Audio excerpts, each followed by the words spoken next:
I'll just need 30 seconds to perform this. It's basically an activity जहाँ पे brain एक साथ में signals भेजते हैं एक दूसरे को और clash हो जाता है, jam हो जाता है. Like activity आप try करते हो एक हाथ से कुछ करने का, दूसरे हाथ से कुछ करने का, but together when you do it, not everyone is able to do it. You all can try it if you think you can do it. One hand in clockwise motion, another hand in anti-clockwise motion.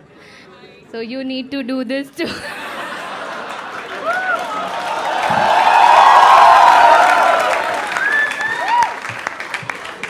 तो मेरा brain खराब है आप कह रही हैं, मेरा दिमाग खराब है आप कह रही हैं, मतलब सारे सिग्नल्स ऐसे हो गए अंदर. So yeah, this is my only talent. अच्छा यही करना है हाँ, अब. यही करना है. Fuck man. आकाश भाई के साथ इसके आए हो लिए गया. फॉर्म भरा आपने, लिंक निकाला, इतनी मेहनत करी आपने. और इसके लिए मुझे सिलेक्ट भी करा.